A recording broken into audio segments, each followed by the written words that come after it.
محمد احمد صاحب نے ایک سوال پوچھا، لکھتے ہیں مفتی صاحب یہ بتائیں کہ شرع متین میں شریعت مطہرہ میں حلالہ کرنے کا شرعی طریقہ کیا ہے؟ بسم اللہ الرحمن الرحیم۔ الجواب بعون الملک الوہاب، اللہم ہدایت الحق والصواب۔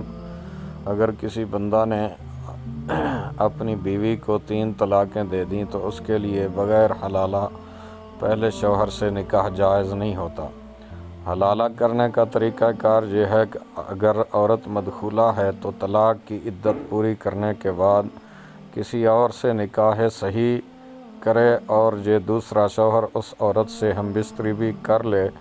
اب اس دوسرے شوہر کے طلاق یا مرنے کے بعد عدت مکمل ہونے پر پہلے شوہر سے نکاح ہو سکتا ہے، اور اگر عورت مدخولہ نہیں ہے تو پہلے شوہر کے طلاق دینے کے فوراً بعد دوسرے سے نکاح کر سکتی ہے، اس پر کوئی عدت لازم نہیں۔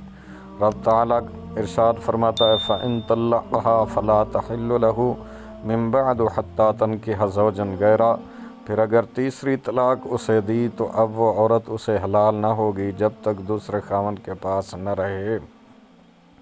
بہر شریعت میں ہے حلالہ کی صورت یہ ہے کہ اگر عورت مدخولہ ہے تو طلاق کی عدت پوری کرنے کے بعد کسی اور سے نکاح صحیح کرے اور یہ شوہر ثانی اس عورت سے وطی بھی کر لے۔ اب اس شوہر ثانی کے طلاق یا موت کے بعد عدت مکمل ہونے پر شوہر اول سے نکاح ہو سکتا ہے۔ اگر عورت مدخولہ نہیں ہے تو شوہر اول کے طلاق دینے کے بعد فوراً دوسرے سے نکاح کر سکتی ہے، اس کے لیے عدت نہیں۔ بہر شریعت جلد 2 حصہ 8 صفحہ نمبر 179۔ واللہ اعلم عز وجل ورسولہ اعلم، صلی اللہ تعالی علیہ وآلہ وسلم۔